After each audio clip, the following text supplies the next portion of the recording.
We have earlier studied about the mole concept, friends.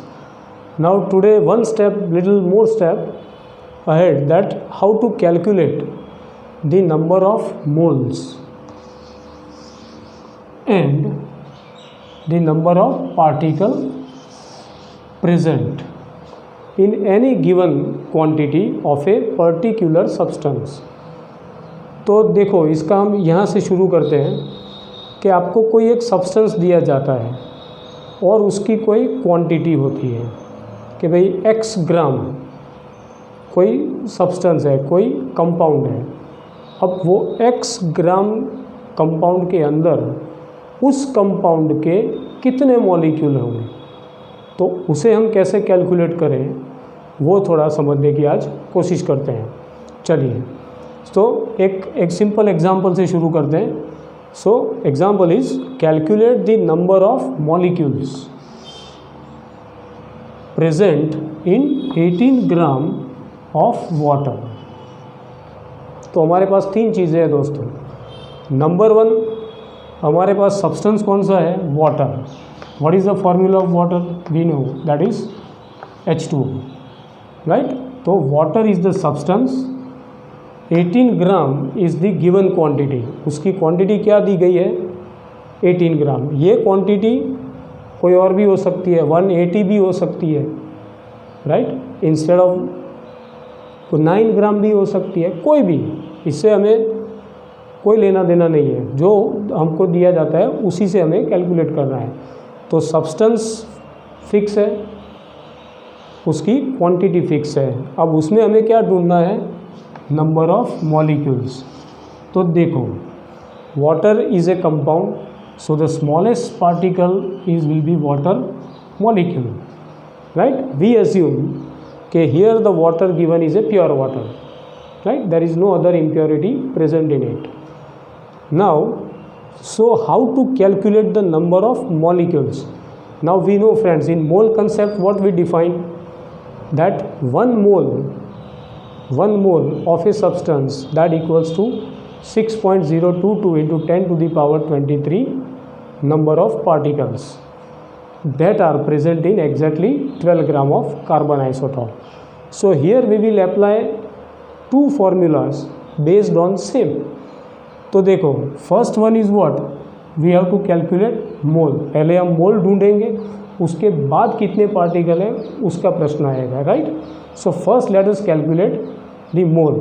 Now see, the quantity is given to us and we have to calculate the molecular mass. उसका molecular mass हम ढूंढ सकते हैं knowing the atomic masses. So first let us try to calculate the molar mass. So molar mass of water, that comes to how much? तो 2, मैं सीधा लिखता हूँ, आप शायद समझ सकते हो, atomic mass of hydrogen plus एक एटम ऑक्सीजन का, राइट। सो हाइड्रोजन का हम आर्बिट्ररी 1 लेके चलते हैं और ऑक्सीजन का 16। So that comes to 2 plus 16, that comes to 18 gram per mole, right. तो ये मॉलिक्यूलर मास आया हमारे पास। अब क्वांटिटी हमारे पास 18 ग्राम है। So we can write the number of moles n for H2O। तो गिवन क्वांटिटी क्या है? That equals to given quantity upon molar mass, right. तो गिवन क्वांटिटी क्या है? 18 gram. So 18 grams divide by molecular mass 18 gram per mole. तो कितना जवाब आएगा? 18 divide by 18। So we can say 1 mole, right. So here n equal to 1 mole. फिर again मैं remind करता हूँ आपको, ये क्वांटिटी कोई और भी हो सकती है। यहाँ हम सिंप्लिसिटी, हमारी इनिशियल समझ के लिए हमने इसका वेट 18 ग्राम लिया, राइट। ये कोई और भी हो सकता है। So here number of moles, तो आपको पता चला कि how to calculate number of moles. तो जो सब्सटेंस है, जो सब्सटेंस आपको दिया गया है, वो सब्सटेंस की एक क्वांटिटी आपको दी जाएगी, राइट। तो आपके पास क्वांटिटी है और उस सब्सटेंस का मॉलिक्यूलर मास है, उसका अगर रेशियो आप लोगे तो आपको नंबर ऑफ मोल्स मिल जाएंगे। That means given quantity divide by molecular मास। ये फिक्स होता है, जैसे H2O क्या है, 18 फिक्स है, लेकिन ये क्वांटिटी कोई भी हो सकती है। दिस क्वांटिटी में वेरी, वो 180 हो सकती है, 108 हो सकती है, 100 ग्राम हो सकता है, कोई भी हो सकता है, right. So this will be very, this will be fix. मानो ग्लूकोज है तो ग्लूकोज का मॉलिक्यूलर मास फिक्स होगा, सल्फ्यूरिक एसिड है तो सल्फ्यूरिक एसिड का मास फिक्स होगा, लेकिन उनकी क्वांटिटी कोई फिक्स नहीं हो सकती। वो डिपेंड, जब हमारे हाथ में सब्सटेंस आता है उसका वेट करते हैं तो उस हिसाब से उसका वेट मिलेगा, और molecular mass we know. So on that ground we calculate number of moles. Clear. Now number of moles तो मिल गया, अब हमें एक्चुअली क्या ढूंढना है, number of molecules. Look friends, this is a compound, तो अब ये मोल है, तो number of particles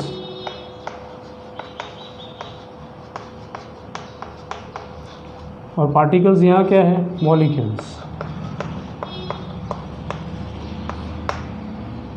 of water in 18 gram, that equals to mole multiply by Na. Now what is this Na? It's Avogadro number. तो ये मोल जो भी आता है उससे हम एवोगैड्रो नंबर से मल्टीप्लाई करेंगे तो टोटल नंबर ऑफ पार्टिकल्स आएंगे। तो यहाँ कौन सा है, 1 मोल है।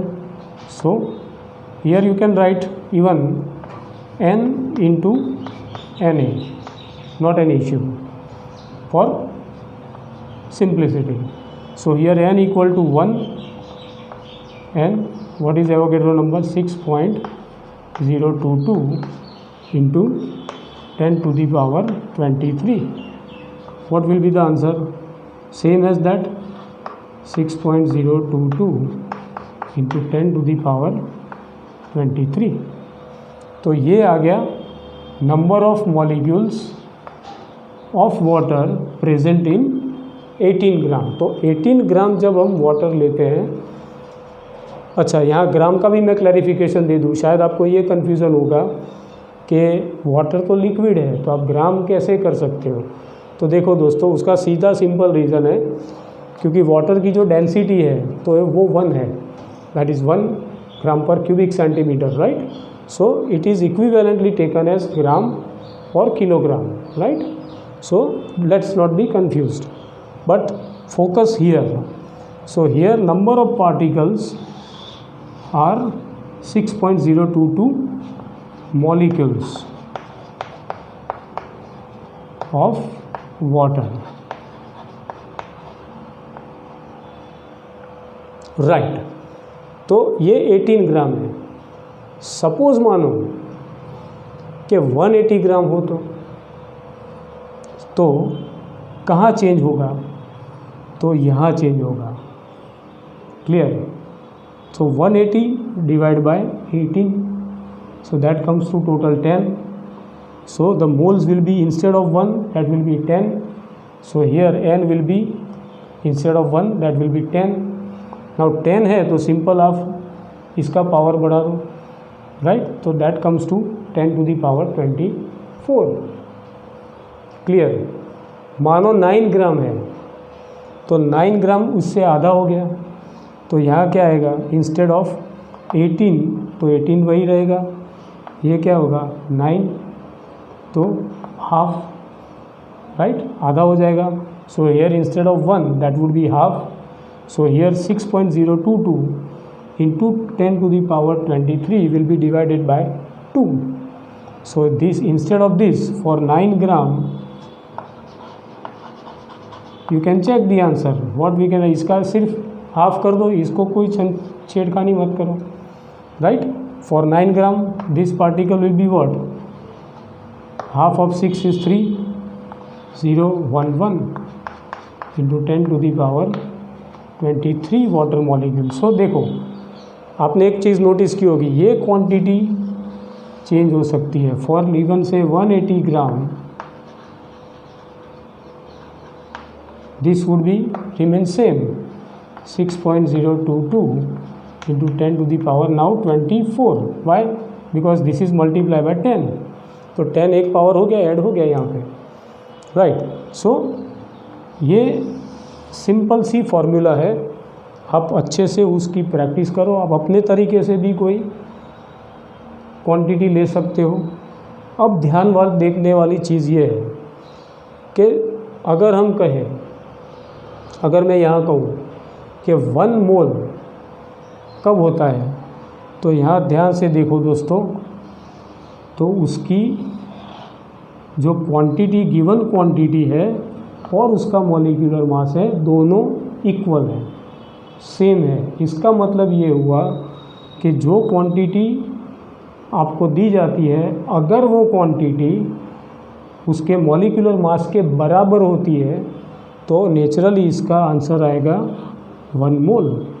अब जब हम 1 मोल बोलते हैं तो ये आया, because this is the formula by which. अब आप वो 1 मोल वाला कंसेप्ट के साथ मैच करो तो भी मैच हो जाएगा कि 1 mole of any substance, right, that contains as many particle as Avogadro number, right. I think I made it clear. So study it, have a practice, right? You can create your own substance, nothing wrong. Like this quantity, start आप initially simple से कर सकते हो। कोई substance लो, उसका molecular mass calculate करो, उतने बराबर की क्वांटिटी आप ले लो, फिर उससे आधी लो, फिर उसकी double low, right. You can see this is the process, you can gain the mastery bye practice. अब मानो कि ये तो कंपाउंड दिया है, अगर एलिमेंट है तो यहाँ इंस्टेड ऑफ मोलर मास क्या आएगा, एटॉमिक मास। क्लियर? कोई एलिमेंट है, जैसे आयरन है, सोडियम है, पोटेशियम है, तो अगर आपको ऐसा क्वेश्चन किया जाए कि 23 ग्राम सोडियम में सोडियम के एटम कितने होंगे, तो process is same. What will change? Instead of molar mass, you have to write atomic mass of sodium, potassium or iron and go for the same calculation, right? Don't worry, we will do more practice on this, but this is just to give you an introduction so that you can understand it, right? Thank you.